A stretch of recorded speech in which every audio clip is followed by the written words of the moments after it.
नमस्कार दोस्तों, आप सभी का स्वागत है आपके अपनी YouTube channel Joginder for you में। आज दोस्तों अपन सॉल्व करेंगे कक्षा 12 का समाजशास्त्र का पेपर। 100 नंबर का पेपर आता है। आप कितने नंबर ला पाते हो? 33 नंबर लाने जरूरी होते हैं दोस्तों। अगर अभी भी आपने पढ़ाई स्टार्ट नहीं की है तो आप जल्दी से अपनी पढ़ाई स्टार्ट कर लीजिए।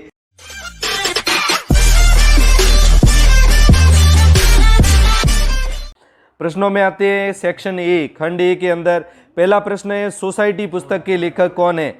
आपको लेखक का नाम लिखना है। प्रश्न संख्या 2, एक निश्चित भौगोलिक क्षेत्र में रहने वाले समूह को क्या कहते हैं? उत्तर लिखना है। 1 नंबर का है। प्रश्न संख्या 3, चार्ल्स कुले की पुस्तक सामाजिक संगठन कब प्रकाशित हुई थी? सन आपको लिखना है।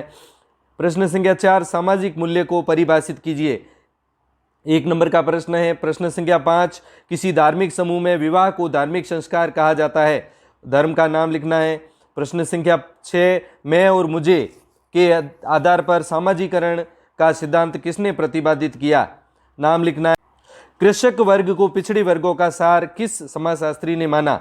1 नंबर का प्रश्न है। अगस्त कॉम्ट ने एक विषय के रूप में समाजशास्त्र की स्थापना कब की? यह भी 1 नंबर का प्रश्न है। प्रश्न संख्या 9, साम्यवादी विचारधारा के जनक कौन है? 1 नंबर का प्रश्न है। प्रश्न संख्या 10, डीपी मुखर्जी के अनुसार समाजशास्त्र की विषय वस्तु क्या है? 1 नंबर का प्रश्न है। आपको 10 के 10 प्रश्न अटेंड करने हैं, 10 नंबर आपको प्राप्त हो जाएंगे।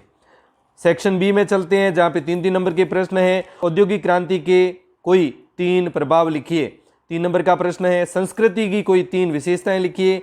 12वां प्रश्न। 13वां प्रश्न है, समाजीकरण के एक अभिकरण के रूप में पड़ोस की भूमिका को समझाइए। प्रश्न संख्या 14, प्रतिस्पर्धा एवं संघर्ष में कोई 3 अंतर लिखिए। प्रश्न संख्या 15, ग्रामीण एवं नगरीय विभाजन में सांस्कृतिक परिवर्तन की भूमिका का संक्षिप्त वर्णन कीजिए। प्रश्न संख्या 16, औद्योगिकरण के कारण होने वाले किन्हीं 3 परिवर्तनों को लिखिए।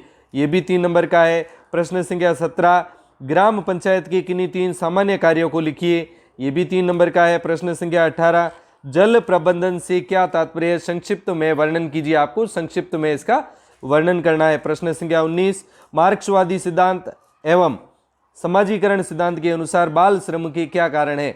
यह भी 3 नंबर का प्रश्न है। प्रकाश प्रदूषण का अर्थ बताइए तथा इसके कोई 2 दुष्प्रभाव लिखिए। आपको प्रकाश प्रदूषण की परिभाषा लिखनी है और इसके 2 दुष्प्रभाव लिखने हैं। ये थे दोस्तों 3-3 नंबर के प्रश्न सेक्शन बी। अब आते हैं अपन सेक्शन सी में, जहां 4-4 नंबर के प्रश्न हैं। समन्वयात्मक संप्रदाय के समर्थकों के नाम लिखिए तथा इस संप्रदाय के अनुसार समाजशास्त्र की प्रकृति व विषय वस्तु बताइए। प्रश्न संख्या 22, समुदाय को परिभाषित कीजिए। इसके 3 आवश्यक तत्वों का वर्णन कीजिए।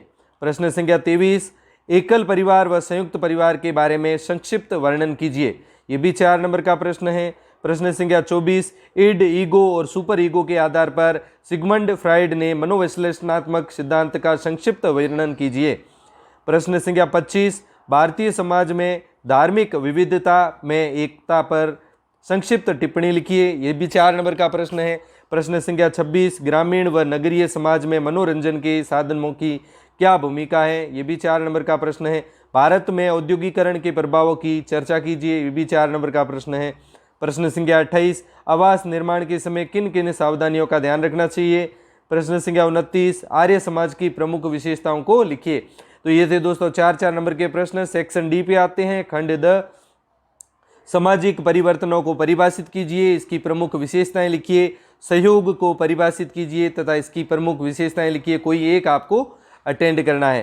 प्रश्न संख्या 31, 73वां संविधान संशोधन अधिनियम 1993 की विशेषताओं की चर्चा कीजिए। या पंचायत समिति का निर्वाचित अध्यक्ष कौन होता है? पंचायत समिति के कार्यों की चर्चा कीजिए। कोई एक आपको अटेंड करना है। प्रश्न संख्या 32, स्वतंत्रता के पश्चात राजस्थान में महिलाओं की परिस्थिति पर चर्चा कीजिए। या बाल श्रम के प्रमुख कारण क्या है? इसके दुष्प्रभाव की चर्चा कीजिए। आपको कोई एक प्रश्न अटेंड करना है। प्रश्न संख्या 33, अगस्त कॉम्ट के अनुसार चिंतन की 3 अवस्थाओं के नियम क्या है? संक्षिप्त वर्णन कीजिए। राधा कमल मुखर्जी के अनुसार सामाजिक मूल्य क्या है? सामाजिक मूल्यों की विशेषताओं का वर्णन कीजिए। तो दोस्तों 100 नंबर का पेपर आपका समाजशास्त्र का पेपर कुछ इस तरह का आता है। 100 में से आपको मिनिमम 33 नंबर लाने जरूरी है, नहीं तो आपको इस विषय के अंदर SYC यानी कि सप्लीमेंट्री घोषित हो जाएगी। इसलिए मेहनत कीजिए अभी से, क्योंकि दोस्तों अभी भी आपके पास में टाइम है। परीक्षा का टाइम टेबल बहुत जल्दी डिक्लेयर होने वाला है। जैसे ही टाइम टेबल आ जाएगा आपको बहुत जल्दी पता चल जाएगा। अब आप मेहनत कीजिए, क्योंकि दोस्तों मेहनत का कोई विकल्प नहीं है। फिर मिलते हैं अगले वीडियो में, तब तक के लिए धन्यवाद।